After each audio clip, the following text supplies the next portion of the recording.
ये जो पूरा मुद्दा है SIR का, इसको आप कैसे देखते हैं? 52 लाख का नंबर भी है, इसमें अभी भी इलीगल या इमिग्रेंट्स का नाम नहीं है।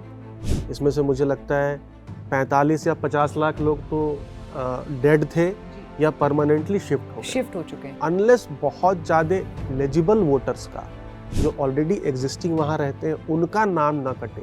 टाइमिंग को लेकर के सुप्रीम कोर्ट ने भी सवाल उठाया है। आप 6 लाख से लेकर 60 लाख तक जो आपके मन में जहां आता है आप वो संख्या दे देते हैं। पार्लियामेंट में भी 2 बार आपने 2 अलग संख्या दी है। जब आपको पता ही नहीं है आप मांग क्या रहे हैं तो क्या जनता को समझ नहीं आएगा? बिहार में बड़े चुनावी मुद्दे क्या रहने वाले हैं? सबसे बड़ा मुद्दा तो बेरोजगारी है। एंटी इनकम्बेंसी की लहर कैसी लग रही है इस वक्त बिहार में? एंटी इनकम्बेंसी का ये मतलब नहीं होता है कि विपक्ष ऑटोमेटिकली चुनाव जीत जाएगा, ठीक है, क्योंकि एंटी इनकम्बेंसी पिछली बार भी मजबूत थी। इस बार अब प्रशांत किशोर के रूप में एक थर्ड ऑल्टरनेटिव भी आ गया है, जनसुराज पार्टी। इसका मतलब है कि एंटी इनकम्बेंसी वोट स्प्लिट भी हो रहा है। नीतीश कुमार की बढ़ती उम्र एक बहुत बड़ा चैलेंज हो सकती है भारतीय जनता पार्टी को। बिहार में जो सरकार बहुत अच्छे तरीके से चल पा रही है वो केवल एक चेहरे पर नहीं चल पा रही है, वो डिलीवरी पर चल पा रही है। पॉसिबिलिटी हो सकती है अमिताभ जी कि इस बार एक नया चेहरा एनडीए गठबंधन लेकर के आ सकती है बिहार में। बीजेपी ने कोई ऑल्टरनेट लीडरशिप पिछले 20 सालों में डेवलप नहीं हुई है। चाहे वो आप आज सम्राट चौधरी की बात कर लें, विजय सिन्हा की बात कर लें, उतनी उनकी सीएम रेटिंग्स में उतना उनको नंबर नहीं मिलता है वर्सेस नीतीश कुमार। इस चुनाव में ये वो चुनाव होगा जब बीजेपी अपने को big brother of the alliance prove करेगा। प्रशांत किशोर की जन स्वराज पार्टी को इस वक्त कितना बड़ा चैलेंज देखती है भारतीय जनता पार्टी? वोट काटने के लिए आप डिस्कशन करें, नई पार्टी पुरानी पार्टी, कोई इंडिपेंडेंट है, इन सब चीज़ों से लॉन्ग टर्म फर्क नहीं पड़ता, क्योंकि बीजेपी का जो भी विजन होता है वो लॉन्ग टर्म होता है। और बिहार चुनाव से पहले गेम चेंजर हो सकते हैं, साबित हो सकते हैं चिराग पासवान। वो देख रहे हैं कि एक लीडरशिप वैक्यूम आएगा स्टेट में in a post Nitish Kumar era. क्या वो बिहार के एकनाथ शिंदे बन सकते हैं?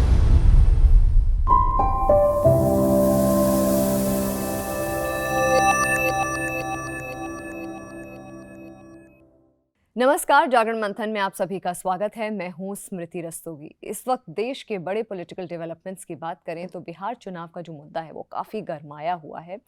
SIR स्पेशल इंटेंसिव रिवीजन को लेकर के जो सुप्रीम कोर्ट का स्टैंड है, ऑपोजिशन का स्टैंड है, और जिस तरह से तेजस्वी यादव ने इसको अनकॉन्स्टिट्यूशनल बताया है, कहा है कि कॉम्प्रोमाइज़ हो सकता है पूरा इलेक्टोरल प्रोसेस, ये बातें हो गई। सियासी बिहार में सियासी उठापटक हो गई और जनता के बीच में पॉलिटिकल पार्टीज़ का खुद को साबित करने की जो होड़ है, इन सब को लेकर के आज हम बात करेंगे मंथन में।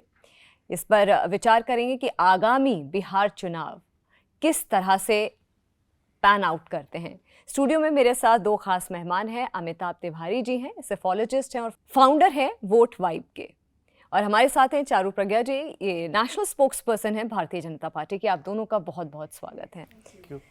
अमिताभ जी, आपसे शुरुआत करूंगी। ये जो पूरा SIR, जैसा कि मैंने अभी बोला, इसको लेकर के जो इलेक्शन कमीशन का जो प्रोसेस है, लगभग अगर मैं गलत नहीं हूँ तो 52 लाख से ज़्यादा वोटर्स को वीड आउट किया गया है, इलीगल बोला गया है, किसी को बोला गया है कि डिसीज्ड हैं, किसी का मैच नहीं कर रहा है डॉक्यूमेंट्स। तो इसको लेकर के पहली बात है सुप्रीम कोर्ट ने एक क्लैरिफिकेशन मांगा, अपने कंसर्न्स रेज किए। फिर ऑपोजिशन लगातार पार्लियामेंट में जिस तरह से अपनी आवाज़ उठा रहा है। फिर तेजस्वी यादव, जिनको इस बार बोला जा रहा है कि बिहार चुनाव में एक बड़ा फेस बन करके उभर सकते हैं, एक प्रोमिनेंट लीडर हैं, और शायद एक अभी मैं आगे बात करूंगी डायरेक्ट फाइट के बारे में बात हो रही है कि नीतीश कुमार के साथ हो सकता है डायरेक्ट फाइट उनकी हो सके, 2 कॉर्नर्ड कॉन्टेस्ट जो देखने को मिल रहा है। ये जो पूरा मुद्दा है SIR का, इसको आप कैसे देखते हैं? ये पॉलिटिकल पार्टी ज़रूर, चाहे वो बीजेपी हो या एनडीए और महागठबंधन, दोनों मतलब अपनी अपनी तरफ से, बिकॉज देखिए आज कंप्लीट ब्रेकडाउन है पॉलिटिकल पार्टीज़ के बीच में, काफ़ी ट्रस्ट डेफिसिट है अपोजिशन और ट्रेजरी बेंचेस। तो विपक्ष पहले से भी महाराष्ट्र में भी ऐसे आरोप लगा रहा है, राहुल गांधी खास करके, कि इलेक्शन फिक्स था, एटसेट्रा एटसेट्रा। और उसी संदर्भ में महागठबंधन के लीडर्स इसको भी अपोज कर रहे हैं। हालांकि अगर आप पब्लिक के बीच देखे, जब हमने, क्योंकि ये बहुत बर्निंग क्वेश्चन है आज पब्लिक के बीच में, तो जब हमने पब्लिक से इसके बारे में पूछा, 35% लोग कह रहे हैं कि इलीगल वोटर्स को हटाने की बात है, 15% तो कह रहे हैं कि रूटीन एक्सरसाइज है, लगभग 27% लोग कह रहे हैं कि इसकी ज़रूरत नहीं थी, और 14 या 15% लोग कह रहे हैं कि ये मैनिपुलेट करने के लिए एक्सरसाइज है। तो वो भी आप देखें तो 50% लोग कह रहे हैं कि ठीक ठाक, मतलब इलीगल वोटर्स और रूटीन एक्सरसाइज है, और 40% लोग कह रहे हैं कि नहीं, मतलब इसकी ज़रूरत नहीं थी या मैनिपुलेशन के लिए, और 10% कांट से। तो क्योंकि दोनों ही वोट ब्लॉक्स का जो सपोर्ट है काफ़ी फिक्स्ड है, बिहार में बहुत स्टिकी वोट ब्लॉक है, वही दर्शाता है। और जो 52 लाख का नंबर भी है, इसमें अभी भी इलीगल या इमिग्रेंट्स का नाम नहीं है। इसमें से मुझे लगता है 45 या 50 लाख लोग तो डेड थे या परमानेंटली शिफ्ट हो चुके हैं। तो ये तो वैसे भी समरी रिवीजन में हट जाते, या ये इलेक्टोरल रोल पे रहते, तो भी इसका कोई टर्नआउट पे इम्पैक्ट नहीं पड़ता, बिकॉज वो लोग वहाँ हैं नहीं। तो लोग अभी भी इसको वेट एंड वॉच मोड में देख रहे हैं, अनलेस बहुत ज़्यादा एलिजिबल वोटर्स का, जो ऑलरेडी एग्जिस्टिंग वहाँ रहते हैं, उनका नाम ना कटे, तब तक ये कोई बड़ा मुद्दा नहीं है। पॉलिटिकल पार्टीज के बीच में जरूर ये मुद्दा है। और ये भी बात हो रही है कि 1 अगस्त से लेकर के 1 सितंबर तक इनफ टाइम है पॉलिटिकल पार्टीज़ के पास, लोगों के पास, कि अपने अपने कंसर्न्स, अपने अपने जो ऑब्जेक्शंस हैं वो रेज़ कर लें। उसके बाद जो फाइनल लिस्ट, अगर मैं गलत नहीं तो 30 सितंबर को वो पब्लिश होगी। अच्छा अमिताभ जी, क्योंकि आपके पास इतना डेटा रहता है, और जो ये वोटर वाइब, जो आप वोट वाइब को लेकर के इतना काम करते हैं, सारा डेटा हम पत्रकारों के लिए भी आप लगातार वो चीज़ आसान करके सिंप्लीफाइड भाषा में भेजते रहते हैं कि किस तरह के जो स्टैट्स हैं इस वक्त अलग अलग स्टेट में, खासकर चुनाव को लेकर के किस तरीके से एक लहर चल रही है, उसको लेकर के भी बहुत क्लैरिटी होती है। मुझे लगता है कई बार जब बहुत डेटा होता है ना दिमाग में, तो ये जो थोड़ा बहुत इधर उधर होना, क्योंकि दिमाग में बहुत सारी चीज़ें होती हैं, वो लाजमी सी बात है। मैं आपके पास आऊँगी चारू जी। जब इलेक्शन कमीशन से पूछा गया कि ये क्यों एक्सरसाइज ये करी जा रही है, क्यों ये SIR का जो पूरा प्रोसेस है उसको एग्जीक्यूट किया जा रहा है, तो उन्होंने बोला कि आर्टिकल 324 ऑफ द कॉन्स्टिट्यूशन, उसके अंडर उनको ये राइट है कि इस तरीके से एक एक्सरसाइज को हम अंजाम दे सकें। लेकिन टाइमिंग को लेकर के सुप्रीम कोर्ट ने भी सवाल उठाया है कि क्या ये सही टाइम है, क्योंकि मैनिपुलेशन की बात जैसे बोला इन्होंने, 14 से 15% लोग इस वक्त बिहार में ये कह रहे हैं कि शायद मैनिपुलेशन हो सकता है, which is not very significant but relevant सब कुछ है। और मैं यहाँ पर सबसे पहले आपको तथ्य देती हूँ। पिछला SIR हुआ था 2003 में, 2002-2003 में, और तब करीब 20 प्रदेशों में SIR हुआ था। और उसके बाद क्या हुआ, सरकार बदली। किसकी सरकार आई? जो आज विपक्ष है। अब ये कहते हैं कि आप नाम ऐड करवा रहे हैं। पिछली बार झारखंड में चुनाव हुआ था, नाम ऐड करे गए थे, सरकार किसकी आई? विपक्ष की आई। तेलंगाना का आपको उदाहरण देती हूँ, 22 लाख नाम वोटर लिस्ट से हटाए गए थे, सरकार किसकी आई? विपक्ष की आई। वोटर लिस्ट का रिवीजन हुआ जम्मू एंड कश्मीर में, और वो काफ़ी लंबे अरसे के बाद हुआ। इस समय जब चुनाव हुए थे उस वक्त पे हुआ। सरकार किसकी आई? वापस से इंडी ब्लॉक के सहयोगी पार्टीज़ की सरकार वहाँ पर आज चल रही है। तो अगर आप केवल फैक्ट्स पर जाते हैं, ये एक एक्सरसाइज है जो आवश्यक है हमारे देश के लिए, और इसको आज राजनीतिक रंग कुछ पार्टीज इसीलिए दे रही हैं क्योंकि उनको किसका वोट चाहिए? जो 52 लाख वोटर आज इलेक्शन कमीशन ने फ्लैग ऑफ किया है, जिसको हटाया है, वो कौन है? उसमें से करीब 20 लाख लोगों का देहांत हो चुका, आपको उन लोगों का वोट चाहिए। उसमें से करीब 18 लाख लोग ऐसे हैं जो अपनी जगह बदल के कहीं और जाकर रहने लग गए, वहाँ पर डुप्लीकेशन है, उन्होंने कहीं और जाकर अपना वोटर ID कार्ड बनवा लिया। आपको डुप्लीकेट्स के वोट्स चाहिए, आपको गोस्ट्स के वोट्स चाहिए। क्यों चाहिए? और ये जो पूरा नंबर है, ये जो संख्या है, ये बिहार की टोटल पॉपुलेशन की 6.5% से भी ज़्यादा है। 6.5% में तो चुनाव यहाँ से वहाँ हो जाते हैं। तो हल्ला इसीलिए ये मचा रहे हैं क्योंकि इनको टारगेट उन लोगों को करना है जो एग्जिस्ट नहीं करते। ये इनकी राजनीति के लिए बहुत ही डेंजरस साइन है, क्योंकि इनकी राजनीति आज की पॉलिसीज़ पे, आज की संभावनाओं पे, आज के सिटीजन्स पर आधारित है ही नहीं। अच्छा, एक चीज़ मैं और बोलती हूँ, अब ये नया SIR का आर्ग्यूमेंट है, लेकिन इलेक्शन कमीशन को लेकर झगड़ा तो बहुत पुराना है। पहले EVMs का हल्ला रोया जाता था, EVMs को लेकर कोर्ट गए, कोर्ट ने खारिज कर दिया। उसके बाद 2019 में सारी बातें वीवीपैट को लेकर थी, उसमें भी ये लोग कोर्ट गए, उसको भी खारिज कर दिया गया। कभी ये उंगलियां उठाते हैं इलेक्शन कमीशन के ऊपर। महाराष्ट्र की आजकल बहुत बात करते हैं, महाराष्ट्र चुनाव की ये संख्या बताते हैं। मैं तो लेकिन पहले ये पूछना चाहूँगी, संख्या सही क्या है? आप 6 लाख से लेकर 60 लाख तक जो आपके मन में जहाँ आता है आप वो संख्या दे देते हैं। पार्लियामेंट में भी 2 बार आपने 2 अलग संख्या दी है। जब आपको पता ही नहीं है आप मांग क्या रहे हैं, तो क्या जनता को समझ नहीं आएगा कि आप केवल डेमोक्रेसी को बचाने के लिए हल्ला नहीं मचा रहे हैं, अपनी डायनेस्टी को बचाने के लिए हल्ला मचा रहे हैं? और जिस तरीके से तेजस्वी यादव का पूरा स्टैंड है इस मुद्दे पे, अरे मुझे एक बात बोलने दो, मतलब Tejashwi Yadav has become the poster boy of Bihar politics. आप कोई भी प्लेटफॉर्म खोलिए, आप एक्स खोलिए, आप इंस्टाग्राम खोलिए, आपको तेजस्वी यादव दिखाई देंगे। पर बिहार पॉलिटिक्स का पोस्टर बॉय ऑपोजिशन ने ऐसा बना रखा है जो चुनाव को बॉयकॉट करना चाहता है। इससे बड़ी हंसी की बात मैंने सुनी नहीं। मतलब राजनीति के लिए वो मजाक बनकर रह जाएंगे, इस तरीके के बयान देंगे तो कौन सीरियसली लेगा? तो आपको क्या लगता है कि इस बार जो जिस तरीके से जो आपने बोला है कि पोस्टर बॉय की इमेज बना करके बिहार पॉलिटिक्स में जो इंट्रोड्यूस किया गया है और कहा जा रहा है कि डायरेक्ट फाइट हो सकती है, 2 कॉर्नर कॉन्टेस्ट हो सकता है नीतीश कुमार और तेजस्वी यादव के बीच में, आपको क्या लगता है कितना एज मिलता बीजेपी को दिख रहा है? मैं यही तो कह रही हूँ, जिसको बिहार में विपक्ष ने अपना पोस्टर बॉय बना रखा है वो तो चुनाव बॉयकॉट करना चाहता है। तो कहाँ कहाँ आप जनता के बारे में सोचोगे? और उनके भी बहुत सारे ख्याल हैं जो राहुल गांधी से मिलते नहीं हैं। यहाँ पर वापस SIR को लेकर ये अलग अलग संख्याएं रोज़ बोलते रहते हैं। बिहार में अब जो चुनाव की प्रक्रिया है वो बदल चुकी है। अब वहाँ गुंडा राज नहीं चलता। अब हम युवाओं के भविष्य की बात करते हैं, हम महिलाओं की सुरक्षा की बात करते हैं, हम बिहार के बदलते लैंडस्केप की बात करते हैं। देखिए, बिहार को ना बीमारू राज्यों में सबसे पहले गिना जाता था। उसको बदलने के लिए जो प्रयत्न करे गए हैं वो बिहार के हर एक नागरिक को दिखाई देते हैं। चाहे जल की बात हो, बिजली की बात हो, सड़क की बात हो, कानून व्यवस्था की बात हो। ये शब्द फिरौती मैंने तो सुना ही पिक्चरों से है जो बिहार पर बेस्ड है। ये वहाँ पर हिसाब हुआ करता था। कुछ समय पहले मैं कुछ डेटा देख रही थी, 1 साल में 800 से ज़्यादा massacres, not just deaths, massacres. तो ये जब आप टेस्टिमोनियल्स उन लोगों के सुनते हो जो बिहार को उस समय से बहुत करीबी से जानते थे, आज के भारत में कोई उस बात को यकीन नहीं कर सकता कि कभी इस लेवल का गुंडा राज चला करता था।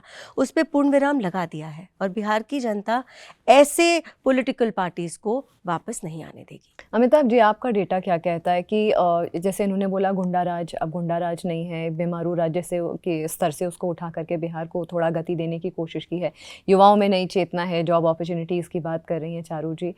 क्या लगता है आपको कि आपका डेटा क्या कहता है, आपके आंकड़े क्या कहते हैं, इस बार बिहार में बड़े चुनावी मुद्दे क्या रहने वाले हैं? देखिए, ओवर आर्चिंग सबसे बड़ा मुद्दा तो बेरोजगारी ही है। बिकॉज बिहार की आबादी अगर आप 25 साल से कम की आबादी देखेंगे तो 50% है। अगर आप वोटर्स की भी आबादी देखेंगे 18 to 35 एज ब्रैकेट, तो 60-65% युवाओं की आबादी है। What ever said and done, बहुत कुछ हुआ है और बहुत कुछ अभी भी करने की ज़रूरत है, क्योंकि बेस बहुत लो है बिहार का in terms of GDP per capita या पर कैपिटा इनकम। तो आज भी बिहार का पर कैपिटा इनकम लो है, ठीक है, अपॉर्चुनिटीज़ उतनी नहीं है, पलायन है। तो बेरोजगारी सबसे बड़ा मुद्दा है। अब बेरोजगारी से इम्पैक्टेड कौन है? युवा होता है ज़्यादा। तो युवाओं में सपोर्ट है तेजस्वी यादव को बिकॉज ऑफ अनएम्प्लॉयमेंट, ठीक है। और ये 18 से 24 या 24 से 35 साल का जो एज ग्रुप है, क्योंकि इसने जंगल राज या एलिजेड जंगल राज नहीं देखा है, वो इस बात से भी ज़्यादा प्रभावित नहीं होता है। दूसरी बात, जो लॉ एंड ऑर्डर की आपने बात करी, तो लॉ एंड ऑर्डर भी नीतीश कुमार जी का सबसे strong point law and order है, रहा है, ठीक है। लेकिन जो रिसेंट स्पेट ऑफ इंसिडेंट्स हुए हैं 1 महीने में, काफ़ी सारे इंसिडेंट्स वहाँ पर हुए हैं। और कभी भी हमने महागठबंधन या राजद को इतनी स्ट्रांगली जंगल राज को काउंटर करते हुए नहीं देखा है। अगर आप आज भी मीडिया में देखें तो बहुत ज़्यादा लॉ एंड ऑर्डर के ऊपर SIR के बाद उसके ऊपर चर्चा है, क्योंकि थोड़ा रिसेंसी बायस भी रहता है सर्वे में, क्योंकि इंसिडेंट्स इवेंट्स के ऊपर रहता है लोगों का। तो लगभग 50% लोग कहते हैं, यानी 25% लोग कहते हैं कि लॉ एंड ऑर्डर की सिचुएशन इंप्रूव हुई है, 25% लोग कहते हैं कि नो चेंज, ऑलमोस्ट सिमिलर, और 30% के करीब, 33-34% के करीब लोग कहते हैं कि डेटेरोरेट हुआ है। यानी लगभग 50% लोग कह रहे हैं कि इम्प्रूव्ड और रिमेन द सेम, एंड 33-34% कह रहे हैं कि खराब हुआ है, खास करके पिछले जो कुछ इवेंट्स हुए हैं उससे इसका इम्पैक्ट पड़ा है। एंटी इनकम्बेंसी की लहर कैसी लग रही है इस वक्त बिहार में आपको? जैसे कि एंटी इनकम्बेंसी नेचुरल है, क्योंकि अगर 20 साल से सरकार है तो एंटी इनकम्बेंसी रहेगी, ठीक है। तो वहाँ पे आपको लगभग 48% लोग कह रहे हैं कि स्ट्रॉन्ग एंटी इनकम्बेंसी है, जबकि 40% लोग प्रो इनकम्बेंसी या न्यूट्रल हैं एंटी इनकम्बेंसी को लेकर के। लेकिन एंटी इनकम्बेंसी का ये मतलब नहीं होता है कि विपक्ष ऑटोमेटिकली चुनाव जीत जाएगा, ठीक है, क्योंकि एंटी इनकम्बेंसी पिछली बार भी मजबूत थी। तो उस एंटी इनकम्बेंसी को टैप करना होता है, एक्सप्लॉइट करना होता है, उस एंटी इनकम्बेंसी का वोट आपको बिखरने नहीं देना होता है। इस बार अब प्रशांत किशोर के रूप में एक थर्ड ऑल्टरनेटिव भी आ गया है, जनसुराज पार्टी। जनसुराज पार्टी। जी। इसका मतलब है कि एंटी इनकम्बेंसी वोट स्प्लिट भी हो रहा है, ठीक है, और मुद्दे उठाने होते हैं, एक माहौल बनाना होता है। इंटरव्यू में उन्होंने कहा भी है, प्रशांत किशोर ने एक इंटरव्यू में कहा भी है कि मेरा मकसद ये है कि मैं वोट काटूं, पावर में आऊं ना आऊं वो तो खैर बात की बात है, लेकिन वोट काटना मेरी पार्टी का मकसद है। क्योंकि जो बाईपोल्स भी हुए थे, 4 सीटों पर बाईपोल्स हुए थे बिहार में, उसमें 10% के आसपास उनको वोट शेयर मिला था। बिहार में हमेशा 22-25% अदर्स का भी वोट रहता है। पिछली बार ही दोनों गठबंधनों को 37-37 था, मतलब लगभग 25-26% अदर्स था। तो अदर्स को भी वो कहीं ना कहीं कंसोलिडेट कर रहे हैं। जो एक थर्ड फोर्स बिखरा हुआ था उसको एक चेहरा मिल गया है। अब ये बात है कि जब संगठन उनका है उतना मजबूत नहीं आज की डेट में, और जब कैंडिडेट्स वगैरह अनाउंस हो जाते हैं, तो क्या अभी जो एक इनिशियल उनको यूफोरिया है अराउंड यूथ और जो इश्यूज उठा रहे हैं, 10% के आसपास उनको जो सपोर्ट है वो टिकता है कि नहीं, अब ये कहना मुश्किल है चुनाव तक। क्योंकि अगर उनके पास विनेबल कैंडिडेट्स नहीं होंगे तो ये शायद वोट में तब्दील ना हो पाए। ये एक बहुत इम्पॉर्टेंट इशू है चारू जी, क्योंकि युवाओं का जो एक रुझान होता है, एक झुकाव होता है, वो युवा फेस की ओर, और ख़ासकर हम जेन ज़ी की जब बात करें, बिहार में जैसे बोला कि 25 साल से नीचे के जो लोग हैं उनको गुंडा राज नहीं पता, उनको बेरोज़गारी के बारे में पता है कि हाँ हमारे पास काम नहीं है। ऐसे में वो तेजस्वी यादव से बहुत ज़्यादा कनेक्ट कर रहे हैं, और नीतीश कुमार की बढ़ती उम्र एक बहुत बड़ा चैलेंज हो सकती है भारतीय जनता पार्टी को।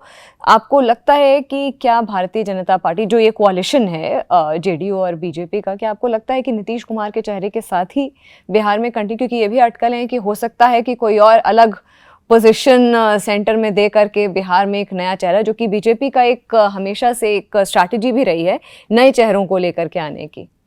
बिहार में जो सरकार बहुत अच्छे तरीके से चल पा रही है वो केवल एक चेहरे पर नहीं चल पा रही है, वो डिलीवरी पर चल पा रही है। हम अगर युवाओं की बात करते हैं, अभी युवाओं की नौकरी की बात अभी जैसे अमिताभ जी ने भी किया, तो तेजस्वी यादव पे ही हम सवाल उठाते हैं। उन्होंने पिछली बार कहा था कि अगर मेरी पार्टी जीत जाती है तो मैं 10 लाख नौकरियां युवाओं को दूंगा।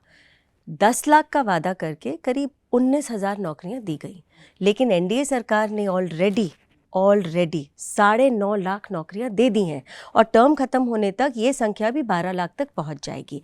और ये मैं केवल सरकारी नौकरियों की बात कर रही हूँ। इसके अलावा स्किलिंग मिशंस चल रहे हैं, इसके अलावा स्टार्टअप्स का एक इकोसिस्टम डेवलप होता जा रहा है। बिहार में हर छोटे कस्बे, हर छोटे शहर में भी जो एक बिजनेस करने का माहौल, आत्मनिर्भर होने का माहौल आया है, ये युवाओं को सशक्त करता है। तो युवाओं को ये चीज़ें दिखाई देती हैं। एट द एंड सब लोग क्या चाहते हैं? एक बेहतर ज़िंदगी चाहते हैं, एक अपग्रेडेड लाइफस्टाइल चाहते हैं। और वो कैसे आएगा? वो एक ऐसी सरकार के सहारे से ही आ सकता है जो आपको प्रायोरिटाइज करे, जो आपकी बातों को समझे और जो आपसे वादे किए हैं उनको पूरा करने चले।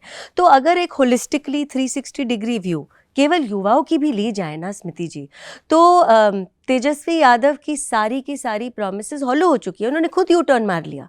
भाई चुनाव के समय 10 लाख उन्होंने हर जगह बोला, हर रैली में बोला, और उसके बाद जब डिलीवर नहीं कर पाए, और इस बार जब उन्हीं युवाओं ने उनसे जाकर पूछा नौकरियां कहाँ गई, तो कहते हैं भाई मुझे नहीं पता। मगर चारू जी, बढ़ती उम्र जो नीतीश कुमार की है इस वक्त एक बहुत बड़ा कंसर्न है कि पॉलिटिक्स में कंटिन्यू करना, या जैसे मैं वापस से अपना सवाल रिपीट कर रही हूँ कि उनको बिहार से निकाल करके कोई और ऐसी पोजीशन दे देना, उसके बाद बिहार में एक नया चेहरा लेकर के आना, क्या वो एक फीजिबिलिटी एक हो सकता है कि बिहार की जो पॉलिटिक्स है वो नए सिरे से रची जाए? क्योंकि ये सारी चीज़ें हमने और स्टेट्स में देखे, हमने राजस्थान में, हमने उत्तर प्रदेश में देखा, राजस्थान में देखा, हमने मध्य प्रदेश में देखा कि कैसे शिवराज सिंह चौहान की जो ये मुझे लगता है केवल एक जनरेशनल शिफ्ट है, और राजनीति में युवा जोश और उम्र के साथ आए हुए अनुभव दोनों की बहुत ज़रूरत होती है। और एक जनरेशनल शिफ्ट इसीलिए भी शायद होता जा रहा है देश भर में, क्योंकि हमारा देश युवा है, हमारे देश की मीडियन एज बहुत कम है, और हमें आगे तक का प्लान बना के चलना है। जब हम विकसित भारत की बात करते हैं तो हम तो प्लानिंग ही बहुत आगे तक की कर रहे हैं। हम भारत का जब 100th इंडिपेंडेंस डे मनाएंगे, हम तब की प्लानिंग आज लेकर चल रहे हैं। तो बहुत सारे नेता बदले जाएंगे, बहुत सारे इसमें चेहरे बदले जाएंगे, जो आज हैं वो तब तक नहीं रहेंगे, लेकिन जो विजन है, जो मिशन है, वो डिलीवर होना चाहिए, और यही एनडीए का फोकस है। तो एक पॉसिबिलिटी हो सकती है अमिताभ जी कि इस बार एक नया चेहरा एनडीए गठबंधन ले करके आ सकती है बिहार में, मगर वो अनाउंस कब होगा? अनाउंस कब होगा ये एक बात है मुद्दे आई थिंक चुनाव में तो Nitish Kumar as CM face या लीड वही करेंगे कैंपेन को। अगर बीजेपी सेंट्रल लीडर्स के भी स्टेटमेंट्स को आप देखें, लेकिन महाराष्ट्र में जैसे लीडरशिप चेंज हुई बाद में, डिपेंडिंग अपॉन द रिजल्ट्स, ऐसा हो सकता है बिहार में भी, क्योंकि लगभग एक तिहाई बीजेपी सपोर्टर्स हैं, वो चाहते हैं कि नीतीश कुमार सीएम फेस ना रहे एनडीए का। क्योंकि देखिए, बीजेपी बड़ा दल ऑलरेडी है, इवन मिनिस्ट्री में लगभग 1:2 का रिप्रेजेंटेशन है, लेकिन जब सीट डिस्ट्रीब्यूशन की बात आती है तो हम सुन रहे हैं दोनों दल बराबर पे लड़ेंगे, ऑलमोस्ट बराबर पे लड़ेंगे, और नीतीश कुमार ही एज अ सीएम फेस रहेंगे। तो एक तबका है जो इस चीज से डिसकंटेंटेड है, जो एक अपना लीडर चाहता है। 25% लोग मानते हैं कि नहीं, नीतीश कुमार ने अच्छा काम किया, उनको ही रहना चाहिए चीफ मिनिस्टर। 25% लोग कहते हैं कि भाई ये मजबूरी है बीजेपी की, क्योंकि बीजेपी ने कोई ऑल्टरनेट लीडरशिप पिछले 20 सालों में डेवलप नहीं हुई है। चाहे वो आप आज सम्राट चौधरी की बात कर लें, विजय सिन्हा की बात कर लें, उतनी उनकी सीएम रेटिंग्स में उतना उनको नंबर नहीं मिलता है वर्सेस नीतीश कुमार, करेक्ट। तो वो एक चैलेंज है बीजेपी के लिए। आई थिंक पोस्ट रिजल्ट्स अगर बीजेपी के नंबर अच्छे आते हैं और वो चुनाव जीतते हैं तो हो सकता है लीडरशिप चेंज हमको देखने को मिल जाए। मगर पिछले 5 सालों की बात करें तो जिस तरह से एक ये भी चीज़ देखी गई है कि बिहार में एक शिफ्ट ऑफ पावर जेडीयू से बीजेपी की ओर, क्योंकि बीजेपी जैसा आपने बोला एक बड़ी पार्टी है, इस बार बराबर सीटों पे चुनाव भी लड़ने की बात हो रही है कि कोई कॉम्प्रोमाइज़ नहीं होगा, तो कहीं ना कहीं एक विजिबल शिफ्ट ऑफ पावर भी देखने को मिल रही है। हाँ, तो महाराष्ट्र और बिहार में यही डिफरेंस है कि महाराष्ट्र में 2014 में ही बीजेपी ने अपने को बिग ब्रदर एस्टैब्लिश कर दिया था, जब चारों पार्टीज अलग अलग लड़ी थी 2014 के विधानसभा चुनाव में, उसमें कोई कंफ्यूजन नहीं था। बिहार में समहाउ इस चुनाव में ये वो चुनाव होगा जब बीजेपी अपने को big brother of the alliance prove करेगा, करेक्ट। प्रोजेक्ट करने की कोशिश करें। अभी भी वो बिग ब्रदर है, लेकिन क्योंकि सीएम का चेहरा सीएम नीतीश कुमार है और सीएम का चेहरा भी नीतीश कुमार है चुनाव में लेकर के, तो अभी भी ये दुविधा है। तो ये चुनाव बीजेपी के लिए बहुत इंपॉर्टेंट है वहां पर, क्योंकि अब उसकी अथॉरिटी को एस्टैब्लिश करने के लिए कहीं मतलब अथॉरिटी एस्टैब्लिश हो सकती है इस चुनाव। चारू जी, ये भी जैसे बात अभी हो रही थी कि प्रशांत किशोर का जो जन स्वराज पार्टी है उसको लेकर के भी कि एक थर्ड ऑल्टरनेटिव के तौर पे एक प्रशांत किशोर की पार्टी एक उभर करके आ रही है, तो कितना बड़ा बीजेपी के लिए इस वक्त प्रशांत, मैं आपसे पूछूंगी ये चीज़ कि किंग और किंग मेकर की बात भी मेरी आपसे हो रही थी कि प्रशांत किशोर का क्या रोल रहेगा, लेकिन प्रशांत किशोर की जन स्वराज पार्टी को इस वक्त कितना बड़ा चैलेंज देखती है भारतीय जनता पार्टी या एनडीए अलायंस? देखिए, कोई बातें कुछ भी करे, बट इन द एंड एक पक्ष है और एक विपक्ष है, और इसी तरीके से सरकार चलती है। अगर जन स्वराज पक्ष में नहीं है तो विपक्ष में है, तो उनको जो वोट मिलेंगे वो विपक्ष के वोट मिलेंगे। तो इन सारी डिटेल्स में मैं मानती हूँ कि हमारी पार्टी बहुत ज़्यादा इन्वॉल्व नहीं होना चाहती है, क्योंकि हमारा फोकस बहुत क्लियर रहता है। हर राज्य में हमारा फोकस है सुशासन, और हम उसको ही अपना एक स्तंभ लेकर हर चुनाव में जाते हैं। एक हमारी विज़न है जो मोदी जी से आती है, हमको अपने देश को आगे लेके जाना है। हर प्रदेश के लिए एक रीजनल, एक माइक्रो विज़न भी है, उस पर भी हम काम करना चालू कर दिए हैं। थोड़ा समय लगता है उस विज़न को रियलिटी में बदलते देखने में, अभी भी इतना जो समय निकला है। लेकिन अगर आप कंपेयर करें तो एनडीए का राज जो बिहार का थोड़े पिछले समय का है, उसमें रिजल्ट्स ऑन ग्राउंड दिखाई देते हैं। तो वोट काटने के लिए आप डिस्कशन करें, नई पार्टी, पुरानी पार्टी, कोई इंडिपेंडेंट है, इन सब चीज़ों से लॉन्ग टर्म फ़र्क नहीं पड़ता, क्योंकि बीजेपी का जो भी विज़न होता है वो लॉन्ग टर्म होता है। नीतीश जी की सरकार बहुत पॉपुलर है, कुछ चीज़ें हैं जो हमें आगे आने वाले समय में सुधारनी और है।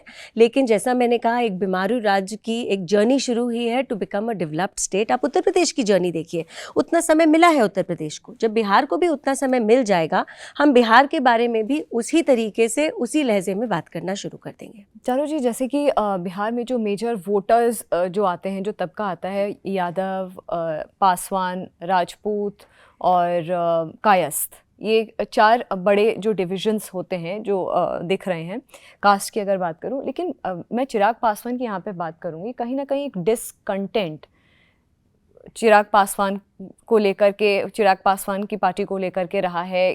कभी कभी जिस तरह के बयान उनके आ जाते हैं सामने, कहीं ना कहीं जो सामने मीडिया के एक इमेज आ रही है कि कुछ ठीक नहीं है।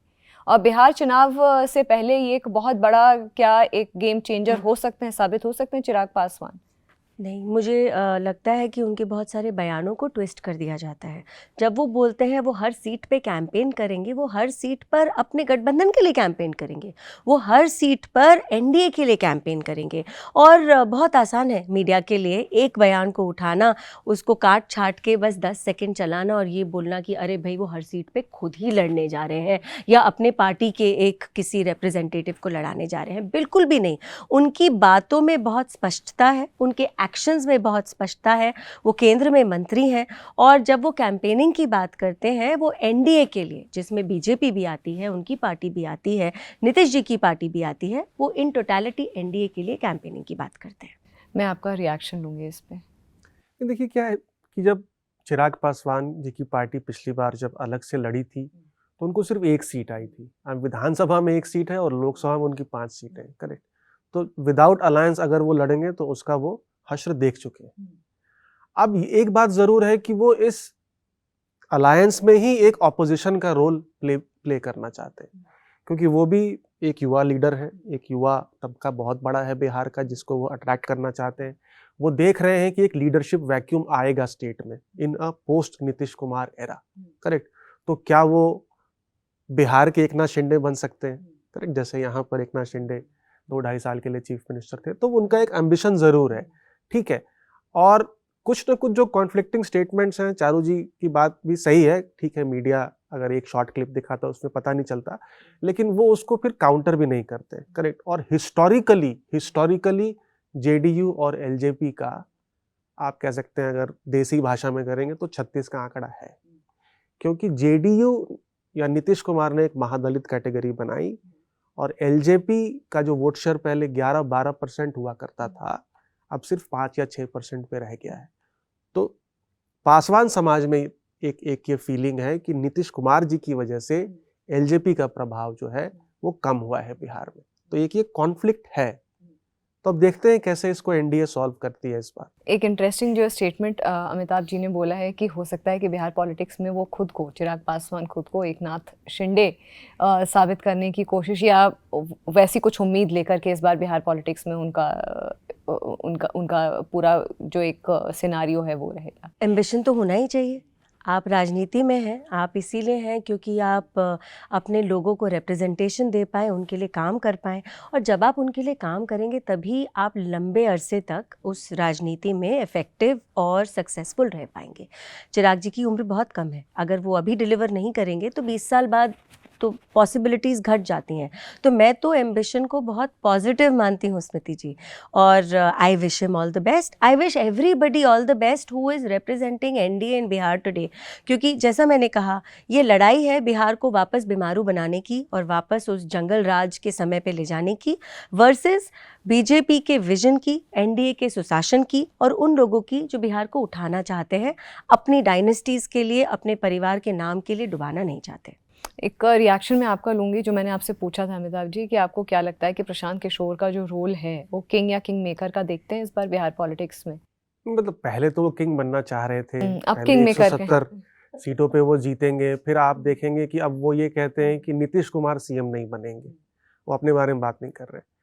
मुझे लगता है वो कहीं ना कहीं अपने ही जाल में फंस गए हैं कि अब वो एक जिसको कहते हैं ना, एक रिस्पेक्टेबल सीट टैली या वोट शेयर के साथ इस चुनाव में निकलना चाह रहे हैं। एज इन, तो विपक्ष का वोट वो स्प्लिट करेंगे, ये बात तो सही है, क्योंकि जब एंटी इनकम्बेंसी है वो स्प्लिट हो रही है। जो 48% एंटी इनकम्बेंसी है वो 36% महागठबंधन और 12% के लगभग जनसुराज को मिल रहा है। लेकिन एक चीज़ वो और कर रहे हैं, वो एनडीए को भी नुकसान पहुंचा रहे हैं इस तरह से कि अब एंटी इनकम्बेंसी को हाईलाइट या एम्पलीफाई करने वाले दो लोग हैं। पहले एक ही पार्टी अटैक कर रही थी, महागठबंधन या आरजेडी एंड अदर्स। अब दो दल हैं जो एनडीए पे अटैक कर रहे हैं, तो उससे क्या होता है कि एंटी इनकम्बेंसी और थोड़ी लोगों को दिखने लगती है। करेक्ट, क्योंकि परसेप्शन का चुनाव है ये, और चुनाव पूरा ओपन है। जैसे पिछली बार भी दोनों अलायंसेस का वोट शेयर बराबर था, सिर्फ 12,000 मतों का फर्क था दोनों अलायंसेस में। इस बार भी चुनाव जो है वो काफी कांटे का लग रहा है, सीट बाय सीट लग रहा है, और आगे 3 महीने में कैसे कैंडिडेट्स दोनों पार्टियां देती हैं, सीट डिस्ट्रीब्यूशन कैसा होता है, वोट ट्रांसफर कैसा होता है। ये जो 1/3 लोग हैं जो नीतीश कुमार को सीएम नहीं देखना चाहते, वो क्या भाजपा को वोट करते हैं, भाजपा को ऐसे जेडीयू को वोट करते हैं कि नहीं, जब जेडीयू का कैंडिडेट अगर रहेगा वहाँ पे। तो उधर अलायंस में कांग्रेस और आरजेडी की क्या खिचड़ी चलती है, कैंपेन्स कैसा होता है, मोमेंटम किसके पास है, एसआईआर का क्या इम्पैक्ट होता है अगर बहुत ज़्यादा लोगों का नाम काट दिया जाए। तो बहुत सारे फैक्टर्स अभी अर्ली है मेरे हिसाब से, अभी भी 3 महीने एक्साइटिंग रहने वाले हैं चुनाव के लिए। आपका कोई क्लोजिंग रिमार्क्स चारू जी? देखिए, मुझे पूरी उम्मीद है कि वापस एनडीए की सरकार बिहार में बनने जा रही है। जिस काम की शुरुआत हो चुकी है उस काम को आगे बढ़ाने के लिए समय की ज़रूरत है, और बिहार की जनता को ये समझ में आता है। जो आज युवा हैं उनको कुछ साल पहले की स्थिति और आज की स्थिति में फ़र्क दिखाई देता है। तो मुझे पूरा विश्वास है कि ये जितने इफ़्स एंड बट्स और ऑपोजिशन के हल्ले चल रहे हैं, ये केवल इसीलिए चल रहे हैं कि अपनी हार का ठीकरा किसके सर पर फोड़ें उसकी तैयारी कर रहे हैं। इसीलिए एसआईआर पर उंगली है, इसीलिए हर नई बात को जिस तरीके से ये चिल्लम चिल्ली कर रफा दफा करना चाहते हैं और मुद्दों पर डिस्कस नहीं करना चाहते, इस सब की यही वजह है। चलिए, आप लोगों से आज ये जो चर्चा रही है बिहार चुनाव को लेकर के, वो वाकई में बहुत इंटरेस्टिंग फैक्ट्स के साथ रही, फिगर्स के साथ रही, और आपने जिस तरह से एनडीए का स्टैंड है, आपने काफ़ी चीज़ों को, और एसआईआर तो अभी फ़िलहाल बहुत बर्निंग इशू है जिसको लेकर के, अगर मैं गलत नहीं हूँ, आने वाले सोमवार को इस पर सुप्रीम कोर्ट का भी जजमेंट आ जाएगा, ऑर्डर आ जाएगा। तो थैंक यू सो मच, आप दोनों का बहुत बहुत धन्यवाद मुझे आज मंथन पर ज्वाइन करने के लिए। फिलहाल जागरण मंथन में इतना ही। नमस्कार।